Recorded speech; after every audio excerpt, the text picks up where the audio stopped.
Hi hello friends, welcome back to road side Ambanis. எல்லாம் தமிழக வெற்றி கழக தோழர்களுக்கும் பொதுமக்களாகிய அனைவருக்கும் வணக்கத்தை தெரிவிச்சுக்கிறேன்.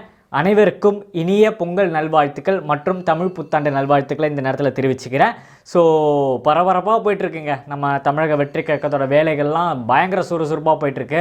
ஆல்மோஸ்ட் ஒரு 4-5 டேஸாக பார்த்திங்கன்னா நம்ம வீடியோஸ்லாம் வந்திருக்காது.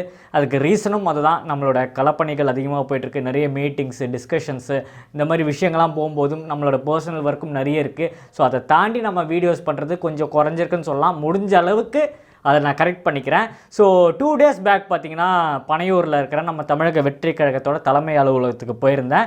ஸோ அங்கே எனக்கு நடந்த ஒரு எக்ஸ்பீரியன்ஸு, ஒரு வியப்பான விஷயம், ரொம்ப பாசிட்டிவிட்டி கிடச்சிது. ஸோ நிறைய தோழர்களை சந்தித்தேன்.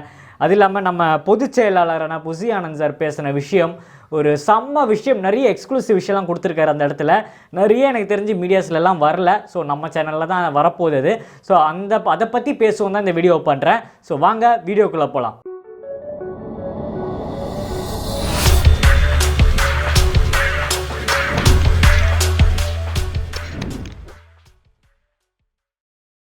அதாவது நீங்கள் ஆல்மோஸ்ட் மீடியாவில் எல்லாத்துலேயும் பார்த்துருப்பீங்க. கடந்த ஒரு 4-5 நாளாக பார்த்தீங்கன்னா தமிழக வெற்றி கழக ஆஃபீஸில் பார்த்தீங்கன்னா மாவட்ட செயலாளருக்கான அந்த டிஸ்கஷன்ஸு, நியமனம், பதவி கொடுக்குறது, இந்த மாதிரி நிறைய மீட்டிங்ஸு போயிட்டுருக்கு. பல ஊர்லேருந்து, பல டிஸ்ட்ரிக்ட்லேருந்து பார்த்திங்கன்னா நிறைய பேர் வந்து பொதுச் செயலாளரை மீட் பண்ணி நிறைய விஷயங்கள் போயிட்டுருக்கு. மீட்டிங்ஸ் எல்லாம் போயிட்டுருக்கு. சடனாக ஒரு அறிவிப்பு வருது, நாளைக்கு மாவட்ட செயலாளர்கள் மட்டும் மீட்டிங். அதாவது தமிழ்நாட்டில் இருக்கிற எல்லா தொகுதியில் இருக்கிற மாவட்ட செயலாளர்களும் வரணும், எந்தெந்த டிஸ்ட்ரிக்டில் இருக்கீங்களோ எல்லோரும் வரணும். எல்லாம் ஒரு வித்தின் ஒரு 1/2 hourல பார்த்திங்கன்னா நியூஸில் எல்லாம் வர ஆரம்பிச்சிச்சு. ஸோ இம்பார்ட்டண்டான விஷயம் என்னென்னா, அதில் தளபதி விஜயனை கலந்துக்கிறாருன்ற ஒரு நியூஸ் பார்த்திங்கன்னா ஹைலைட்டாக இருந்தது. ஸோ நமக்கும் மீட்டிங் ஒன்று இருந்தது. நம்ம பொதுச் செயலாளர் அவரை மீட் பண்ண போயிருந்தோம். போகும்போது பார்த்திங்கன்னா வெளியே ஃபுல்லாக மீடியாஸ். ஆனால் விஜய் அண்ணா இன்றைக்கி வரல. ரீசன் என்னன்னா, விஜய் அண்ணா இன்றைக்கி வரதாவே பிளான் இல்லை. ஸோ எப்படி ஒரு விஷயம் வெளியே போச்சு, ஏன் இந்த மாதிரி ஃபேக்கான விஷயங்கள் பரப்புகிறாங்கன்னு நமக்கு தெரியாது. அன்றைக்கி விஜய் அண்ணா வர மாதிரியெல்லாம் இல்லை, பொதுச் செயலாளரோட முன்னிலையில் தான் மீட்டிங் நடக்கிற மாதிரி இருந்தது. ஸோ அதே மாதிரி கூப்பிட்டு எல்லாருக்கும் அறிவுரை சொல்லி நிறைய மீட்டிங்ஸ் எல்லாம் போயிட்டு இருந்தது. ஸோ இந்த நேரத்தில் எங்கள் பொதுச் செயலாளர் ஆனந்த் சாரை பற்றி நான் எடுத்து சொல்லி ஆகணும். ஸோ கிட்டத்தட்ட மார்னிங் ஆரம்பித்த மீட்டிங்கை அன்றைக்கி ஈவினிங் போச்சு, நைட்டு போச்சு, டிஸ்கஷன்ஸ் போச்சு. நான் சரி அவரை மீட் பண்ண வெயிட் பண்ணிகிட்டு இருந்தேன். பார்த்தா அவர் இருக்கிற பிஸியில் நிறைய பேர் வந்து போயிட்டுருக்காங்க. ஸோ எல்லாருமே சொன்னாங்க, நேற்று பார்த்தீங்கன்னா விடிகாலில் தான் போனார், 2 மணிக்கு 3 மணிக்கு தான் போனார். ஸோ மேபி நீங்கள் 4 மணி கூட ஆகலாம் அப்படின்னாங்க. அதாவது அர்லி மார்னிங். ஸோ அது கூட ஆகலான்னாங்க. சரி, ஓகே, நம்ம வெயிட் பண்ணி பார்ப்போம்னு சொல்லி நம்ம வெயிட் பண்ணிட்டு இருந்தோம். ஸோ நிறைய பேர் நமக்கு முன்னாடி வந்தவங்களாம், ஆனால் பேக் டு பேக் ஒவ்வொருத்தராக பார்த்துட்டு இருந்தார். ஸோ விடிகாலில் 4 மணி ஆகிடுச்சு. 4 மணி ஆனாலும் பார்த்திங்கன்னா உள்ள டிஸ்கஷன்ஸ் நடந்துகிட்ருக்கு.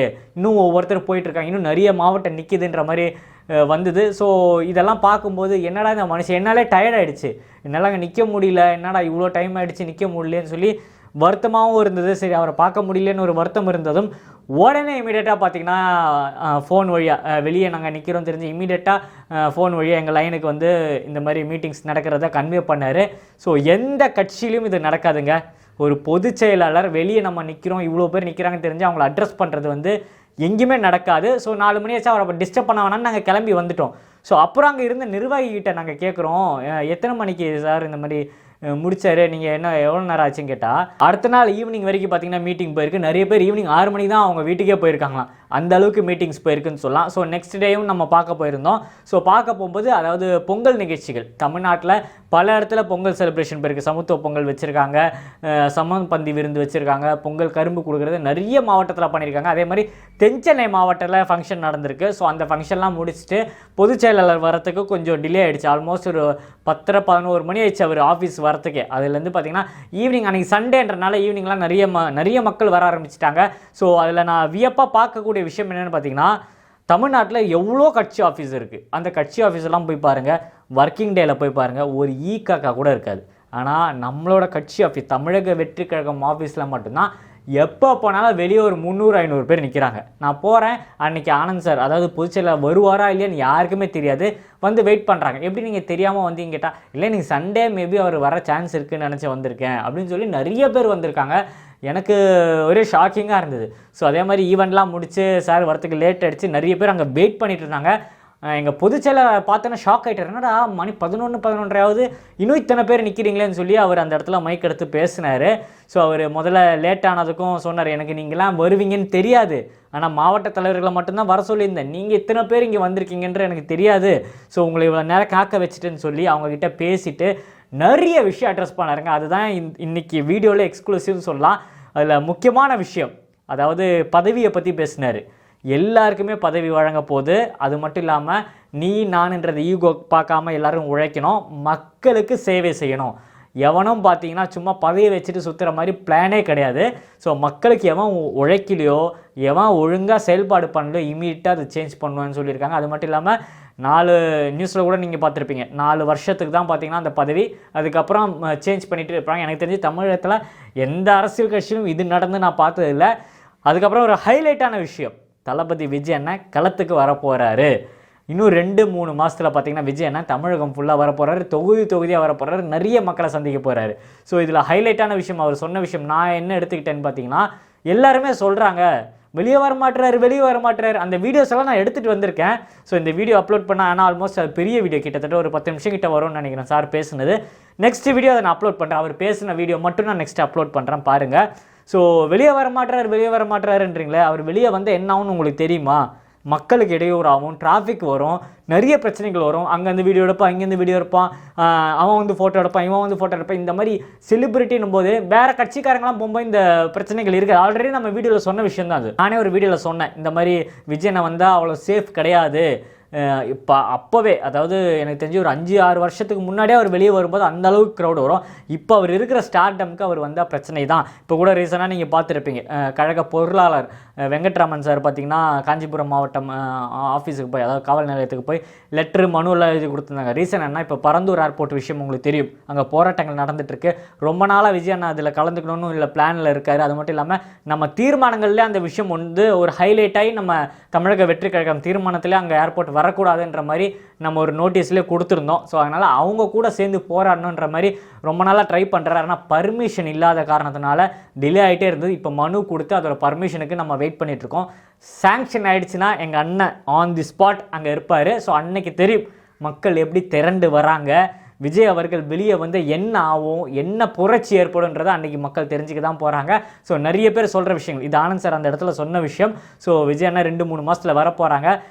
வரலன்னு சொன்னீங்களே, அந்த மனிதர் வந்து நிற்க போகிறாரு, என் தலைவர் வந்து நிற்க போகிறாரு, அப்போ சூழ்ந்து நிற்க போகுது. அப்போ தெரியும் ஏன் இவர் இவ்வளோ நாள் வராமல் இருந்தார், வந்தால் எவ்வளோ பிரச்சனைகள் வருதுன்ற அன்றைக்கி நீங்கள் தெரிஞ்சுப்பீங்க.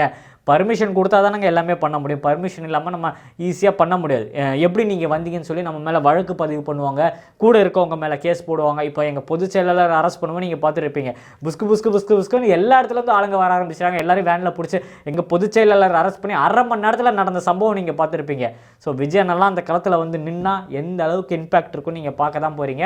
ஸோ ஆல்மோஸ்ட் எனக்கு தெரிஞ்சு இந்த மந்த்து 19th 20 அந்த மாதிரி டேட்டில் விஜய் அண்ணன் பரந்தூர் அந்த ஏர்போர்ட்டு இஷ்யூக்கு வந்து இறங்க போகிறாருன்ற நியூஸ் வந்திருக்கு. வெயிட் பண்ணி பார்ப்போம். அது மட்டும் இல்லாமல் நிறைய விஷயங்களை அவர் அந்த இடத்துல எக்ஸ்ப்ளோர் பண்ணார். ஒரு மைக்கை காமிச்சு சொன்னார், இந்த மைக்குக்கு நாளைக்கு பொதுச் செயலாளர்னா இந்த மைக்கை தான் நீங்கள் மதிப்பீங்க.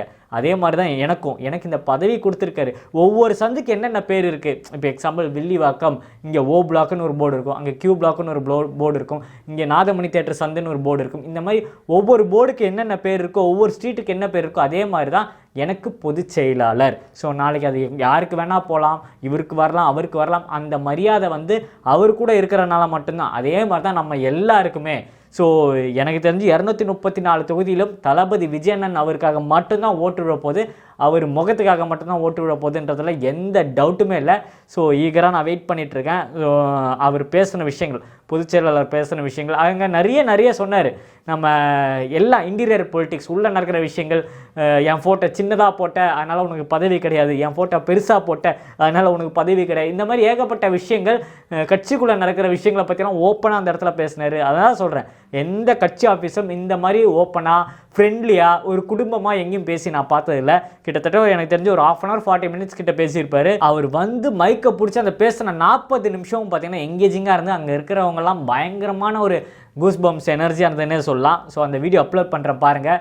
பார்த்துட்டு உங்கள் கருத்துக்கள் என்னன்றதை மறக்காமல் கமெண்டில் தெரியப்படுத்துங்க. நீங்கள் தளபதி விஜயன்னா பரந்தூர் அந்த இஷ்யூக்கு இறங்கி ஆன் ஸ்பாட்டில் நின்னால் தமிழ்நாட்டில் எந்த அளவுக்கு இம்பேக்ட் இருக்குன்றதை மறக்காமல் கமெண்டில் தெரியப்படுத்துங்க. இன்னும் நிறைய வீடியோவில் சந்திப்போங்க. Tata, take care, bye bye. நான் உங்கள் ஏஜே. நன்றி.